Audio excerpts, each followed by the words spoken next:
Keith Jackson, the legendary college football announcer who nicknamed Michigan Stadium the Big House, died Friday night at the age of 89. ESPN said Jackson's family confirmed his death. Jackson, whose forecasting voice endeared him to college football fans across the nation, retired in 2006 after more than 5 decades in sports broadcasting. His final game was January 4, 2006, with Texas defeating USC in the national championship game. Jackson was known most for his distinctive phrases, such as "Whoa, Nelly" after an exciting play, and "swap in paint," to describe the battle between offensive and defensive linemen. Having a hard time finding the right words to express what the icon Keith Jackson meant to me personally, Michigan football and CFB in general, former Michigan receiver Desmond Howard, now a football announcer himself, wrote on Twitter. May his family find some comfort in knowing how much joy he brought us for so many years and that his legacy endures. Jackson is also credited with nicknaming the Rose Bowl the Granddaddy of Them All among bowl games.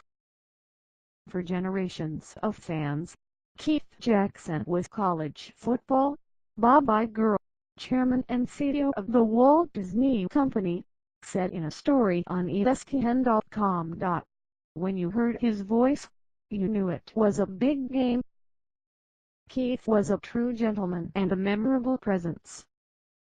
Our thoughts and prayers go out to his wife, Terry, and his family.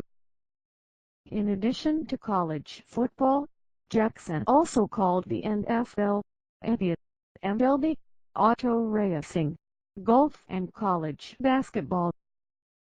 In a Fox Sports interview in 2013, Jackson said his forecasting language stemmed from his rural upbringing in Georgia and he became comfortable with the usage through the years.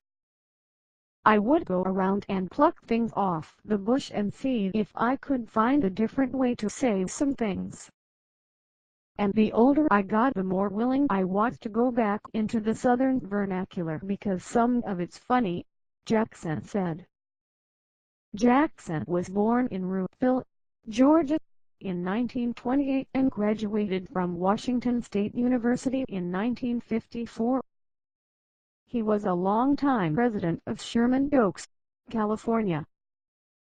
After serving for years in the Marine Corps, Jackson broadcast his first college football game in 1952 as an undergraduate at Washington State.